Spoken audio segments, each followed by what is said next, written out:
Ang tanong ni Wences ay kung naranasan ko na daw ba yung pakiramdam na pagkatapos ng anuhin ako ay hindi ko na halos ipahawak yung aking pasas. So, sasagutin natin yan. Interesado ka bang malaman kung ano ang kasagot? Please keep on watching para bago yan. Kung bago ka pa lang sa akin channel, please consider to like this video and subscribe my channel.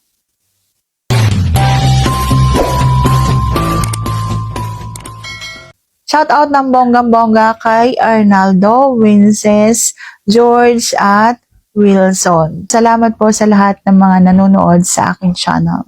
Ingat po ang lahat at maraming salamat sa palaging panonood. Ang sagot ko ay opo. Yung bang kahit nandun ako para maghugas ay hindi ko mahawakan yung sarili ko. Alam niyo kung bakit sobrang kiliti po. Yung pagka nahawakan ko na sanggi ko ay yung mga ngatog yung aking mga tuhod. Ganon po, sobrang makiliti. At nangyayari lamang yan kapag halimbawang sobrang nasarapan at nakarating doon sa hangganan ang isang babae. So, sana sagot ko ng tama ang tanong. And if you like this video, please consider to like this video and subscribe my channel.